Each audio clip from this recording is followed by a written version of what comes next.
Murder stories. The sandy beaches are not as calmer in the night as they are in the day. The night turns the beaches into something else, something nobody would imagine that it could be. The playful sand turns killer in the night. This happened when I was a teenager. My family lived at the beach house, and I had the closest view to the beach. I used to stand at the balcony and look at the beach, and in the day, it was occupied by the beautiful girls, flaunting their erogenous bodies, and the ripped dudes salivating over their own bodies. I used to witness this all from my house, and there were times that there were distress on the beach, since the part of the beach in front of my house was privately owned by my father. Trespassers were not allowed in there, but we weren't really very strict about that rule, so there were no immediate consequences that were waiting anyone. But then there are moments when things were not very easy, like the time of spring breaks. The spring breakers were the wildest bunch of all. They were a menace on the beach. And at the time, when I was young, it felt like getting into those spring break parties. But then I realized soon that maybe it is not the best. Of all this happened during the spring break, when my sister had recently moved to college, and it was the first spring break. Since then, she was back at home, and we would spend days in that balcony looking at these spring breakers. And then my sister said, "These spring breakers are ridiculous. They will act in worst ways possible." I didn't believe her at the time, because that was the lifestyle that I was looking forward to. I had no idea what college kids were up to, and on the night when I was just waiting and watching things happening at the beach, and there were some boys and a couple of girls having a nice fire going on, and they were dancing and kissing, and then taking breaks from the kissing and dancing again. One of the boys saw me from the distance and asked me if I would want to join them. He shouted from the beach as he looked toward my balcony that faced them. I waved with my hand and then shouted, "I'm 15. There's time." And then they just smiled and waved, and I waved back. It was too late, and I was getting tired, so I decided to retire to my room and sleep. By the time I went back, there was just a boy and a girl on the beach. Everyone was gone. My sleep broke, and I got out of the balcony, and then I saw at the distance the boy and girl. I think they were kissing each other, or maybe about to elope, because the way they were going on each other was wild. The boy was climbing over the girl and just kept on pressing himself on girl, and he just kept doing that. The girl wasn't really saying anything, so I wasn't really suspicious at first, and I kept watching. I just wanted to make sure I get the look of the boy in case things do go wrong. There were these loud grunting noises that the boy was making, almost like a middle-aged man would.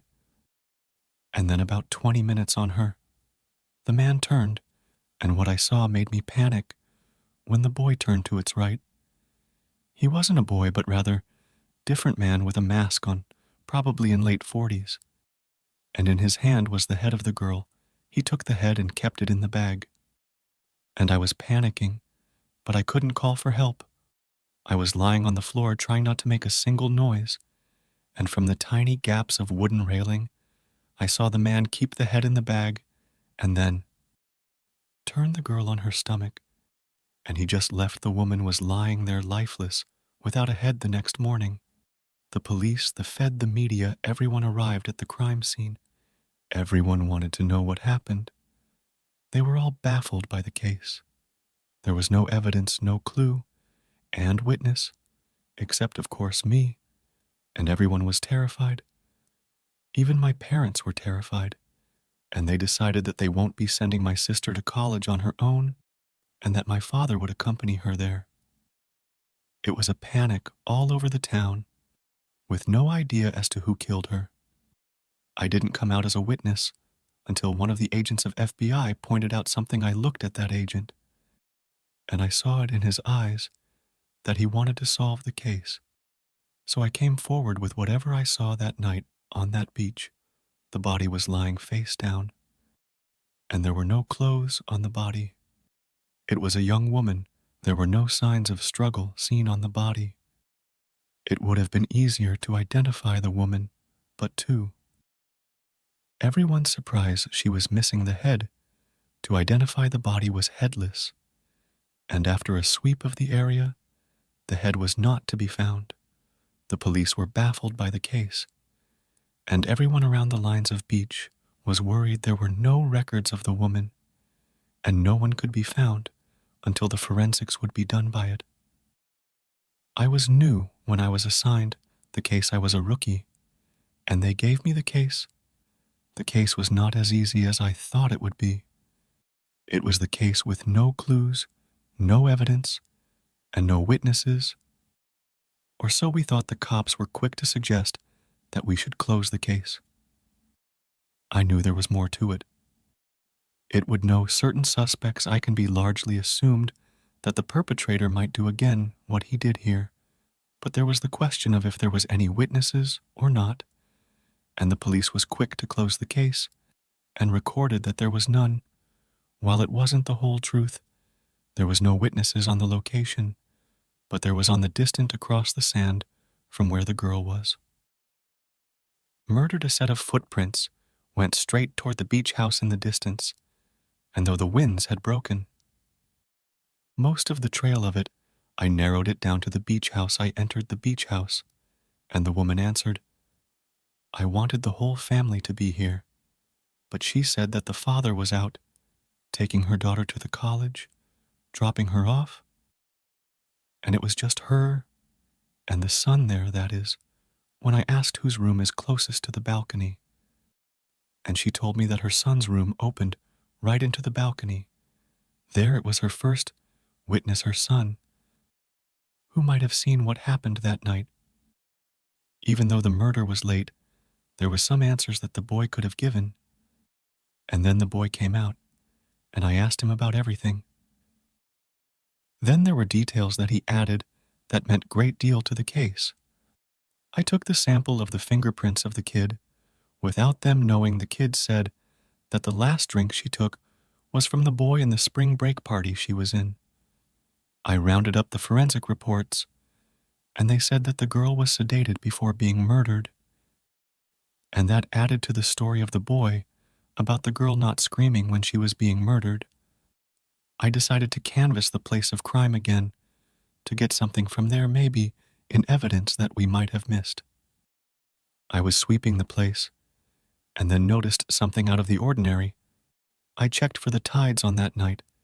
It turns out they were higher than the usual, and that there was the bleak chance that the evidence may have moved from there because of that. That meant she has good enough chance that might not even be the real place of the murder, and the body could have easily been brought by the waves. I went back to the beach house and called in the boy and asked him to place the girl exactly where he saw her. It turns out was give or take around 20 yards away from the actual position. This time I met the father of the boy and had a conversation with him, and he said he had no idea that he witnessed anything. I went on to visit the actual place of crime, and there I tried sweeping again for the evidence or just some sort of clue, however little it might be. About an hour later, I did find one. It was a tiny piece of Velcro strap buried in the sand. The night winds must have done it. I decided to give it for examination. They had the prints, but the prints were not in the system, and just because I felt it in my gut, I asked the team to match it up with the fingerprints of the kid, so they did, and turns out it was a match. It was the prints of the kid on it. The information was kept quiet, and took the piece of Velcro and decided to head to the beach house this time. The father said they didn't want us to bother his kid no more, but I had to. There was the missing link that the kid knew I had solved the case already. But there were missing pieces only the kid could have told. I showed the Velcro strap to the kid, and the kid said it looked familiar to the Velcro shot. This father's bag, as we still needed solid evidence against his father. And then I decided to pull something that I never wanted to, but I had to. I openly arrested the kid in front of his family, and they were bewildered by it. The man was angry, but what I did, and I told him that there was evidence and his prints that linked him to the murder, and then I told him that the head was found in his room in a bag, and as I said that I observed the man, and he was looking at the basement, and was awfully quiet, and then I asked them to let me check their basement, and as soon as I did that, the man made the run for it. He caved under little pressure, he ran, and the team was waiting for him outside, and then there in the basement, there was the bag in which the head was kept. Upon further investigation, that man disclosed the location, and when he arrived, there was not one, but rather 4 heads in there, and one of them of his own daughter, that he was supposed to safely drop off to the school. The very first case was one of the most sinister cases that I got to work on. I still to the day think about that family, everything the mother and the son would have gone through after that evil was exposed. Story 2. On the night of March 15th, 1989, Tracy Lynn Kirkpatrick was working at Aileen Ladies Sportswear in Frederick, Maryland. Tracy was an introverted young woman, often opting to communicate her thoughts and feelings through handwritten poetry rather than verbal conversation. She was also a bookworm and excelled in her academic life. Tracy was extremely hardworking, holding 2 retail jobs to save money to pursue a law degree at an Ivy League university. One of these jobs was at the previously mentioned sportswear store, where she was working the closing night shift on the night in question. At around 6 p.m., Tracy's mother arrived at the store to bring her daughter some dinner. She was a supportive, loving parent who often brought Tracy a plate of home-cooked food, which Tracy would then share with her colleagues on duty. She later said that nothing appeared amiss at the store and that her daughter seemed to be in a perfectly jovial mood. 2 hours later, Tracy's manager finished her shift and departed the store, as it was routine for lower employees to cash up and lock down the store at the usual closing time at 9 p.m. No sales were recorded after that point, so if there had been any visitors, they certainly hadn't bought anything from any of the clerks. After closing, one of the unit's security guards noticed that some of the store's lights were on long after they should have been turned off. At around 10:30 p.m., he entered the store to investigate the situation, concerned there might have been an intruder using the lights to steal merchandise. Having broken in using a back door, he took out his key to unlock the front entrance of the store, only to find that it was still unlocked. Deeply concerned, he thoroughly searched the front and back areas of the premises, only to make a terrifying discovery. In one of the back storage rooms lay Tracy Lynn Kirkpatrick. There was a puddle of blood beneath her unconscious body, along with stab wounds to her chest and back. The security guard then rushed to call emergency services, hoping she could still be saved. But on arrival, paramedics found that she could not be revived and announced her dead at the scene. Police then arrived to cordon off the area so that a forensic examination could be undertaken. Tragically, Tracy's parents were also on their way to the store, concerned that their daughter was having car trouble and might need a ride back home. When they arrived on the scene and saw the blue flashing lights of police cars, they feared the worst. It is unimaginable how painful it must have been for them to have their worst nightmares confirmed. Their only daughter had been murdered by some mysterious assailant. Throughout the investigation that followed, Frederick's homicide detectives failed to identify any singular motive for her slaying. The cash in the store's registers was still present. Tracy had not been indecently assaulted. nor did she appear to have any obvious enemies who might wish to see her come to harm. There was no evidence of any chase or struggle, which suggested that Tracy knew her murderer as they approached to fatally wound her. Yet, not a single person working at the store that day had seen anything suspicious or could suggest anyone they thought to be guilty of such a horrific crime. Investigators were completely and utterly flummoxed. That was until 3 months later, when a person called into the U.S. National Confessional Hotline. A recording of the call was made, which reads as follows. "Hello, my name is Dawn, and I'm calling from Frederick, Maryland.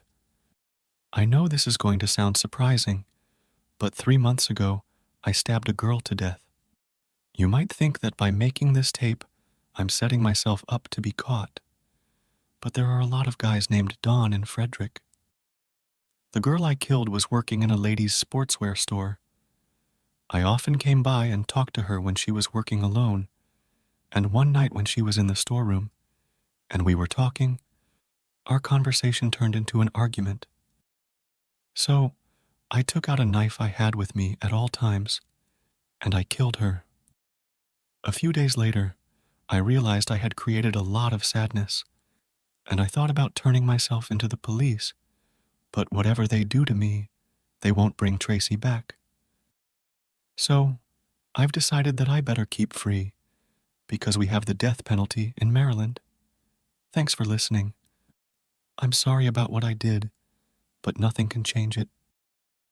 Staff from the confession hotline forwarded a copy of the recording to Frederick Police. The call was traced back to a place called Walkersville, a small town in the same county, just less than 10 miles away from Aileen Ladies Sportswear. 2 weeks after the call, a self-proclaimed psychic telephoned Frederick Police, informing them that their investigation should center around a man she only referred to as Sean.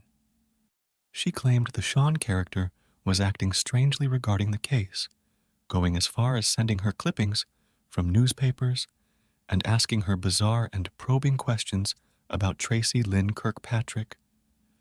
Apparently willing to follow up any lead, no matter how ridiculous sounding, Frederick Police descended into Walkersville, where they played the audio recording of the confession to various members of the public in hopes that they might be able to identify the voice on the tape. As it turned out, several people recognized the voice on the tape as neither a Sean nor a Dawn, saying it belonged to someone whose identity was never made public by investigators. This man was never arrested or formally charged with Tracy Lynn Kirkpatrick's murder, and despite thorough searches of his property and his complete lack of an alibi, he was subsequently ruled out as a suspect. Essentially, the identity of Tracy Lynn Kirkpatrick's killer is a complete mystery. But there is one interesting detail that seems to have been completely overlooked by law enforcement. There was a man named Don present at the sportswear store that night, the same security guard who apparently stumbled across Tracy's body. His name is Don Barnes Jr., and his father is none other than Don Barnes Sr., who was actually the sheriff of Frederick County at the time of Kirkpatrick's murder. Despite him being one of the only people present at the time she was murdered, Don Barnes Jr. has never been considered a suspect. This could easily be because whoever committed the murder was well aware of Don's presence in the area on the night of the murder and sought to implicate him. But even if this was the case, surely Don would have faced some form of casual questioning, given that no one else was present when Tracy Lynn Kirkpatrick's body was found. Apparently he didn't, and many have alleged that this is because Don Barnes Jr. was actually a prime suspect whose involvement was completely covered up by his sheriff father. However, these allegations of nepotism are exactly that, purely allegations. Since no single person has been charged or implicated in the crime in any serious way, the case remains and may forever remain unsolved.